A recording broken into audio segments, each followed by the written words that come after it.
My father demonstrated through his actions. Muhammad Ali was always a role model for anybody growing up in the 70s and the 80s. Yeah. But locally, these, I would have to say that Mr. Qureshi, Ms. Butt, and all these people, they were actually our role models. You can achieve a lot for yourself, but who else are you taking with you? We had a little bit of a disagreement, and they said, well, if you think you can do things better, do things better. Yeah. Okay. And when I came, it was a completely different organization, the development. It's not, we don't consider this to belong to any individual. This is a charity. So it belongs to the community. Yeah. This wasn't always the case. Yeah. Nice. What was your perception of ACP at the time when you first kind of heard about them?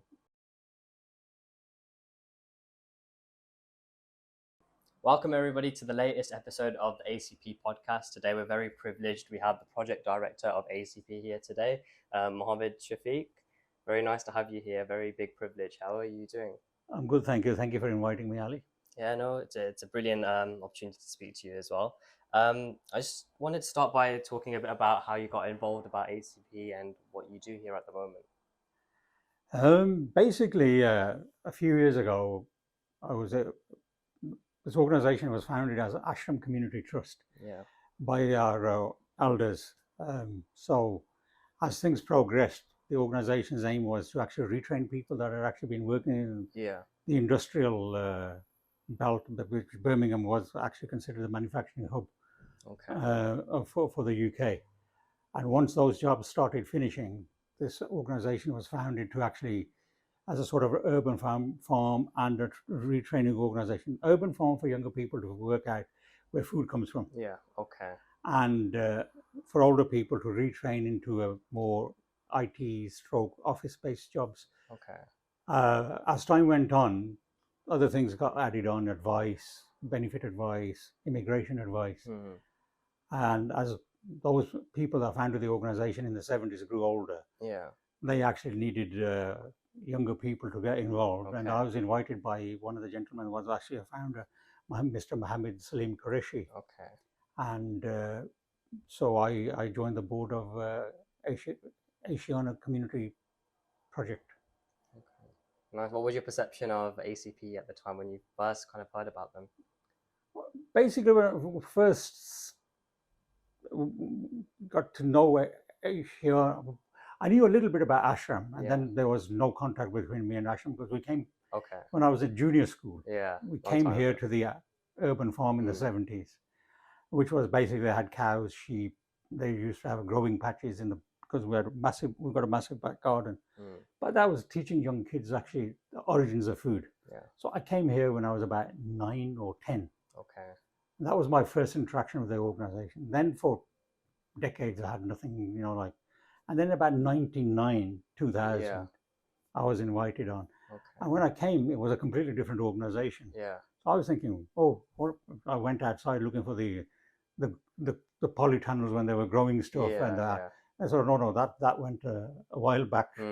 So then they would actually explain that they were a different sort of project. They were doing immigration advice, then genetic benefit advice, and there was some dedicated health advice around well-being, around women's well-being and general well-being as well.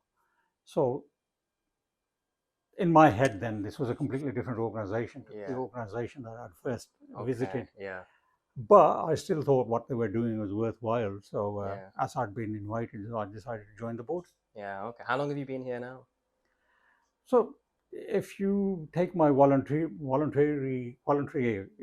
involvement with Ashiana, I've been here roughly about 21, 22 years. Long time then. So first obviously it was volunteer, then the board, and then obviously about 5, 6 years ago, this job role came about. I had to interview some internal people, some external people, and I was fortunate enough to secure the job. What sort of responsibilities do you have as a project director? Well, the ultimate responsibility lies with the board of trustees. My responsibility, they was discharged to me, is to actually manage the resources, which is the building, the finances, and the human resources, the people that we actually employ to carry out the work. So my responsibility lies in actually managing the day-to-day business of Ashiana. I say business. I mean, I know that the word is charity, but you have to look after everybody. Yeah, holistic as approach. a holistic approach, Yeah. and you have to manage the finances and everything with a slight business mind to it. Because for the sake of continuity, you have to have some acumen in thinking about how the future is going to, not only the today, but how the future is going to work out as well. Think about how it's going to develop as well, and development plans and all of that. Yeah. So that is the sort of responsibility of actually, ensuring that we're actually having the funding and the future thinking. I work along with an external person that we actually are always thinking about where the future sits and lies, how we're going to actually grow the organization or actually trim the organization depending on what is actually working. And then we take those plans to the board of trustees. And ultimately it's the board of trustees that actually agrees the strategy that goes forward. The ideas might come from us, and a lot of times the ideas come from the community. Because the community is quite involved in how our projects develop.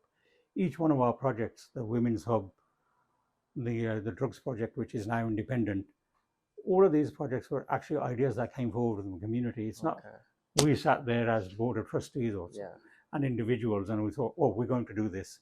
As people have approached and said, this is an issue, you're an organization, what are you doing about it? And we work with groups of people that are interested to actually develop those ideas and projects, and then look for funding to actually be able to do something with it. And so that's generally how ideas are come about. It's not something we actually do to people out there, it's what people out there say to us. So all the decisions are there best for what's for the community. What's come forward from the community. And would you say the organization has changed a lot from when you first started volunteering and working here? Well, I'm glad to say the essence of and the core mission objectives of the organization haven't changed. And that's because, unfortunately, they're as relevant today as they were in the 70s. Because although things people may think things have moved on a lot, but the unemployment and the nature of the assistance that people seek has remained persistent over the last 50 years. And we're glad to say that, I am glad to say that this organization, and I'm sure the Board of Trustees would actually agree, that we've been able to persistently provide that constant high value, high quality service to the community over those 50 years. No, that's great. So you talk about the core values kind of staying the same, and I assume it's just tailoring it to what the modern era is demanding for the area. What would you say the core values of Ashiana are? Well, basically, what we do is we're trying to support, the mission statement is to support community aspirations. Which literally means that, as I said before, ideas that are actually workable, that come forward from the community, we try and meet them. While the base in the background is the advice work. So although we actually add on to, but the advice work and the assisting people with training to get into employment has been persistent in the background. That's actually the thread line that goes through the decades. Whereas, we have different projects come, develop, go, which are actually meeting the needs at the time. Like we talk about the drugs project. It started because some local people actually did some research and then approached Ashiana saying that, this is a big issue in the community. What are you going to do about it? And we were like, how do you actually talk to people and say, there's an issue with your young people or our young people taking drugs? This is actually a very sensitive subject at the time. Now, alhamdulillah, people are actually more able and open to talk about it. But in those days, it was like, don't accuse my kids.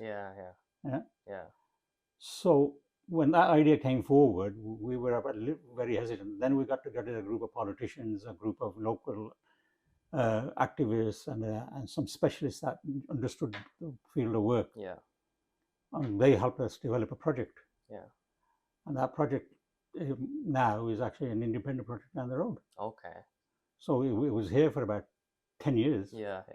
We did a lot of good work, and then obviously developed into an independent project. It's still going strong after 15, 16 years. So it's the same sort of kind of issues, but with a different kind of approach tailored to what is kind of needed at the time. And similarly, the very first project that we actually did was a women's empowerment project. Okay, yeah. And that was, we had these buildings, and a group of local women came and said, where's our safe space? So one of the buildings, one and a half of the buildings, because there's 3 buildings here, was basically then, over a period of time, with the same again, develop a community group around it, get the people that wanted to be involved, oversee the development. Because we don't consider this to belong to any individual. This is a charity. So it belongs to the community. Yeah. So when they came forward, we actually worked with that group of people, with those, those women, to be fair to them, did a lot of the development themselves. And we helped, me and one of the board, the chair of the trustees helped put together a funding bid. Okay. Which we then handed over to them, and we negotiated as Ashiana with the lottery, which has been the National Lottery Board. And we were able, successful in getting the funding to actually run a, ESOL, get a nursery, so that those ladies that were attending classes here actually had that child support, child care. So they had that independence to actually not worry about where their kids were. And so we had playgroup, nurse, creche, and we're grateful to them. Think about all aspects of their life to so that it would make it easy for them to actually participate in activities. And we've been grateful for the lotteries for their support for that project specifically for the last 15 years. I know you're someone that's very passionate about the work that you do. Where does that stem from? What inspires you on a day-to-day basis to keep doing the great work that you're doing? Well, I have to say, this wasn't always the case. My background is in accountancy. And I worked for the University of Birmingham. And community wasn't really that much of an issue to my heart. One of the founders of this organization, like I said before, Mr. Mohammed Shafique, we had a little bit of a disagreement and he said, well, if you think you can do things better, do things better. And what I found in those older generation, a group of people that were actually working together to support people in this area, was something I hadn't realized, is that amongst our older generation, our parents, our forefathers, their passion for community was stronger than anything I see today. Because despite their limitations and everything, they got things done. Language limitations, other things. Whereas we were actually English speaking, born, some of us born and bred here, and educated here, we went to universities here. And we'd actually disassociated ourselves, especially those of us that got a little bit of education behind us. We actually began to think we're not part of this community, we're part of another community. And Mr. Qureshi, God rest his soul, actually pulled me back, and pulled a whole group of people back to say, you can achieve a lot for yourself, but who else are you taking with you? And my own father was very similar in, we had a business. That business was more my father helping people than actually being a business, because we ran a shop, a fabric shop. My father ran a fabric shop. But mostly people used to just come there, have a cup of tea, coffee, and talk about issues. And my father was a very good listener. So, when Mr. Qureshi actually came to me, because my father passed away very early on in my life, it also brought those thinking back to me, and despite the fact we had a business, my dad still made time for other people. So it stems from those 2 gentlemen mostly, but the group around Mr. Qureshi, Mr. Ramzan, and those, Mr. Butt, all these people were actually very committed, and that commitment sort of rubbed on a few of us. They're like role models. Just not me. They were role models in the terms of the local community. Internationally, Muhammad Ali was always a role model for anybody growing up in the 70s and the 80s. But locally, these, I would have to say that Mr. Qureshi, Mr. Butt, and all these people, they were actually our role models, and actually pulled us back into thinking about, we can move forward. But who else are we helping? Exactly. That's important as well. What advice would you give for the current generation to make sure these same values are instilled into their children, so they could take it to the next generation as well? I think that a lot of people in this, in your age group, and they're actually make different sort of commitments. Their commitments are a bit more professional than ours, because a lot of the people that actually get involved in community work actually do come from professional backgrounds. Yeah. So they bring their professionalism into it. And I would say that this community, or these communities in the inner cities, still need a great deal of assistance and help. Yeah. And whatever you guys can offer, not just, organizations like this, if you're an accountant, you're a solicitor, and you can say, we can actually do pro bono work to help local people. It's all very necessary. What you will get out of it is a sense of satisfaction that initially you will say, this is not, like I was a bit hesitant getting involved. This is taking a lot of my time. Yeah.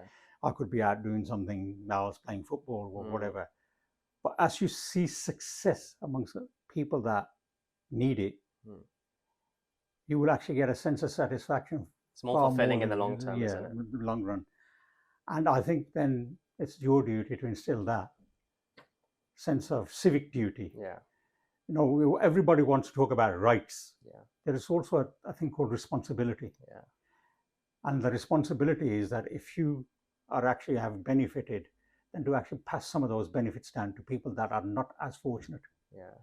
And in humanity, whatever faith or whatever you follow, in humanity, helping other human beings is actually the main, it should be the main aspect of your life. Yeah. Obviously, you want a good life for yourself, and nobody actually can. It's about purpose as well in your life. Yeah. Purpose and, pulling people up with you. Yeah. Anybody can pull themselves up. Yeah. But greatness is in actually taking a few people with you. Yeah, exactly. Yeah. And you touched on your father being a role model of yours. Could you tell me a bit about your life growing up and the sort of opportunities you had, and how what kind of raised that you got values like this? Basically, there was no. I was the youngest, so there was no force or anything in it. Yeah. It was just that my father very much demonstrated through his actions and his words what needed to be. He was a very religious man. Yeah. He, Muslim, went to Hajj, Umrah, everything. And he was a man of faith. Yeah. And in that faith, he believed that service to community was very important. Yeah. And he didn't talk about it. He did it. He showed it. Yeah. He showed it.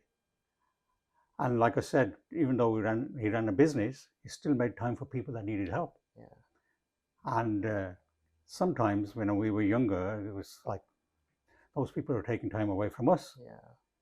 But he did it because he believed in the fact that he had something he could give to other people. And, all of us, my older brothers, he shared that through demonstration, by doing, acting, not talking. Yeah. Not preaching to us, you need to do this or you need to do that. Yeah. He did it by actually doing the act. When somebody needed help, he was there to help. Yeah.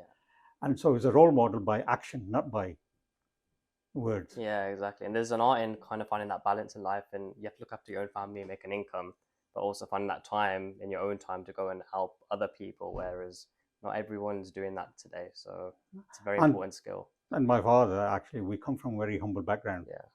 And created a life here for us that by the time I was growing up, I've led a very middle-class lifestyle. Yeah. So, from humble beginnings to, so, he did make a good life for his family, and my brothers actually helped in that, my older brothers, but they made good life for us. Yeah, no, that's true, and what sort of kind of challenges have you had to overcome or go through to get to where you are today? And that issue in that is, obviously, I grew up in the 70s and the 80s, and there was a level of racism all the way through the system. We were fewer in numbers then. Okay. We were always made to feel like, you're all right, but you're not as good as your counterparts. And should give you the motivation to prove yourself. You've always got to be ready to face the challenge. Experience is good, but wisdom from your elders is sometimes worth listening to. People hear on TV that nurses, doctors, at the lower end are actually struggling. And people think, well, how? Come here and we'll show you how